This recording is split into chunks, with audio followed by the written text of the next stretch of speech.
Mag-open tayo ng blinds. Ang haba nito ay 150.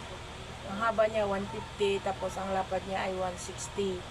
So, sabi ng rider, ang aking in-order daw ay pahaba na ng pahaba. Tapos ngayon, saka mabilis sila nag-deliver. In-order ko lang to ng A1, dumating siya ngayon. Bilis, no, ng transaction. So, maganda ang pagka-packing. Doble, safe na safe, no? Recommended talagang store na to. Maaasahan at very safe talaga sila magbalot ng paninda nila, no? So, bigyan natin sila ng mga ganang feedback. So, mayroon pa silang resibo nakadikit. Hindi pa ako tapos mag-unboxing sa dami ng balot, no? Kasi sa haba nga naman. Tsaka blind siya, kailangan ingatan talaga siya pagkabalot. Doble ang balot niya. Mayroon pang isang patong. So, kalahati pa lang ang nabaklas ko. So, patuloy tayo. Ito ang resibo niya. Mamaya tanggalin natin yan. So,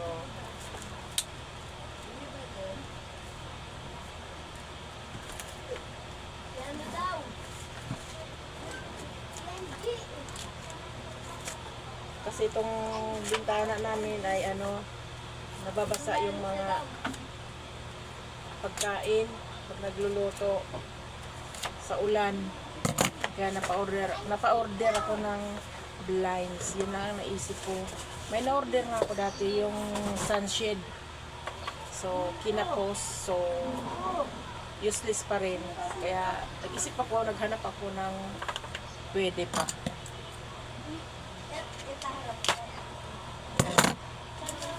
Kunin na natin yung resibo. At salamat sa seller.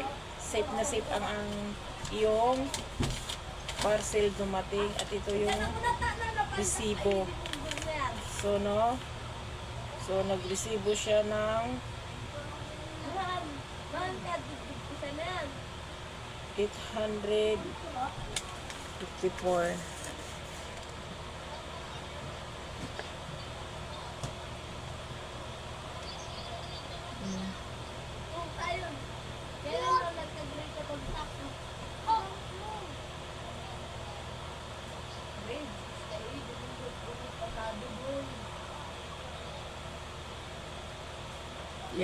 Yan yung resibo niya.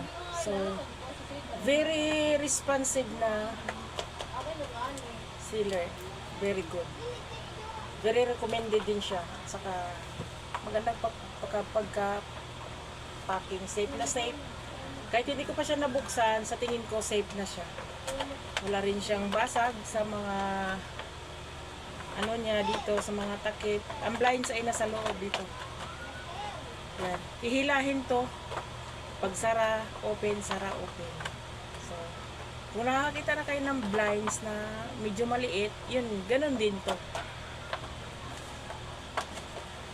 Malaki lang to. Kasi ang haba nito ay 150. Ang lapad niya ay 160. So, mahaba.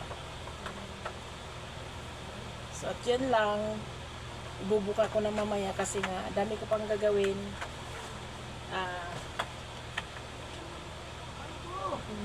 Bagong taon na napa-order ako dahil sa ulan na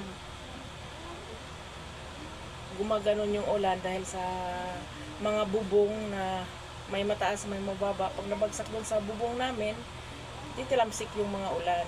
So, nabasa yung pagluluto, ang pagkain namin. So, kailangan, siyempre marumi yung galing sa bubong, maraming mga hayop na dumudumi doon, di natin alam, baka mayroon pang mga dagang umiihi, natutuyo, pag nabasa yun, magiging lipto pa rin yun kahit tuyo na, kasi nga, nandoon pa rin yun, yung ihi na yun. So, kailangan natin ingatan ang ating kalusugan, kaya tayo na lang ang mag-adjust, magharang ng pwede.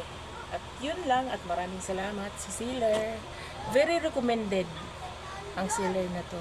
Thank you.